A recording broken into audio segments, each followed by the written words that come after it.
大家好，小家庭种菜养花充满了乐趣和成就感。今天和大家分享的一些心得体会，主要是针对刚刚开始喜欢种植的朋友，尽量避免我以前曾经走过的弯路。这10点经验都是新手很容易忽略的问题。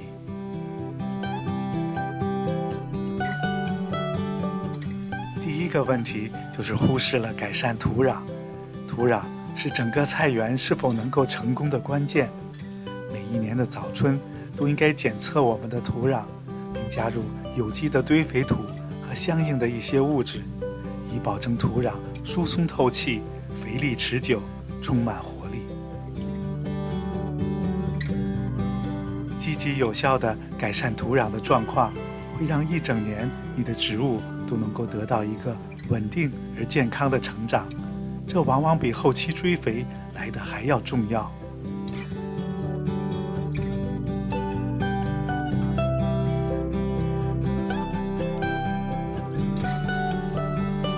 第二就是蔬菜种植得过早或者是过晚。不耐寒的蔬菜如果在室外种植得过早，就会长得非常的瘦小，甚至会停止生长。如果遇到不可预见的降温天气，幼苗可能往往会被冻死。这包括从商店买来的幼苗，如果室外的气温不稳定，也不要急于把它们种到地里。同样，如果蔬菜种得太晚，生长季节都结束了，可植物的果实还未彻底成熟。所以我们一定要按照蔬菜种植的时间表来育苗和播种。每个月我都会和大家分享可以种植蔬菜的品种，你可以订阅我的频道，这样就不会错过蔬果最佳的播种时间了。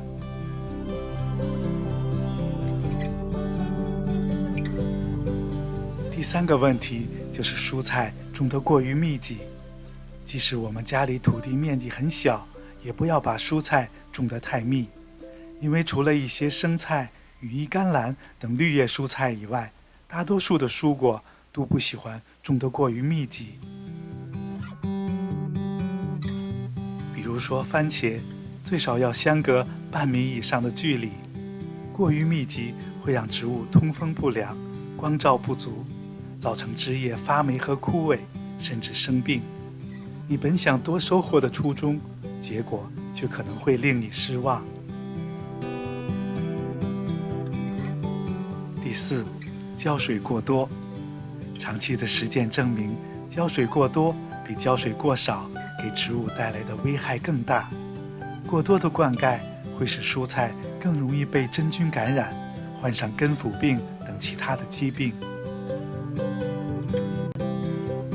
除非天气特别的炎热，每周浇2次透水就可以了，时间最好选择在清晨或者是晚上。第5个问题就是施肥过多，就像给蔬菜浇水一样，宁少勿多，施肥也是一样，过多的肥料会带来肥害，并有可能杀死你的植物。即使是水溶肥，也要严格按照比例来配置。所以秉承薄肥勤施的观念，对大多数的蔬菜都是受用的准则。通常的施肥规律是在生长旺季里每周追肥1次。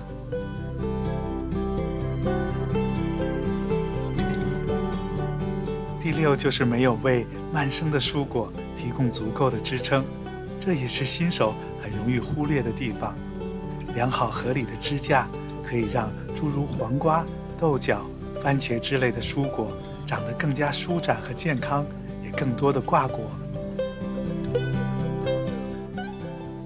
支撑架要事先构思好，也可以做成永久性的支架，这样就不会临时胡乱的支撑，而导致蔬果不能良好的生长。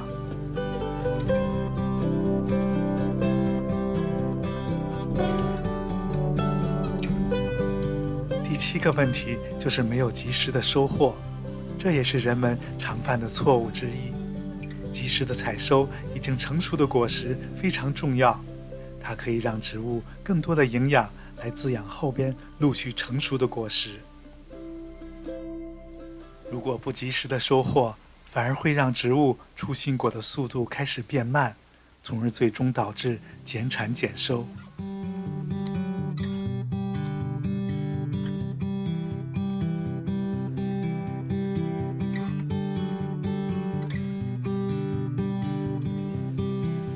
第八，种植过多的品种，并且没有清楚的界限。如果你是出于乐趣，无所谓收获，那就可以随心所欲地播种。可一旦你想有一个好的收成，太多的品种就会耗费你太多的精力去照看它们，同时也无法详细地掌握一种蔬菜的生长规律，从而缺少经验的积累。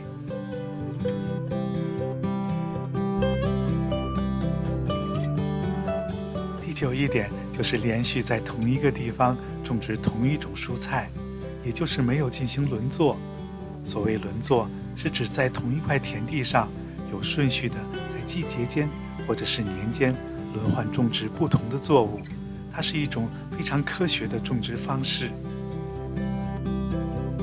实践证明，植物轮作是改善土壤状况的好方法，它有利于均衡土壤的养分和防治病虫害。除此之外，冬天我们还可以让土壤休耕冬眠，以地养地。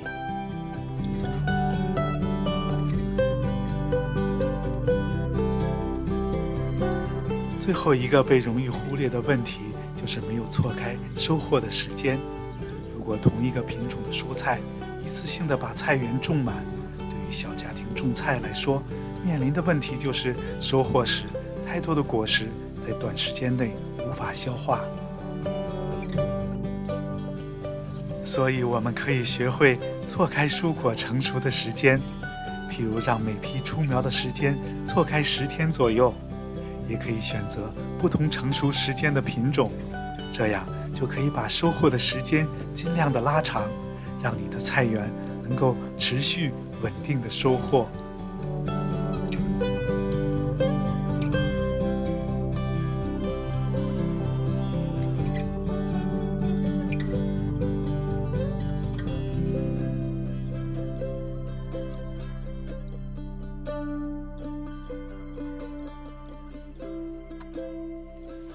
感谢您的收看与订阅，我们下期再见。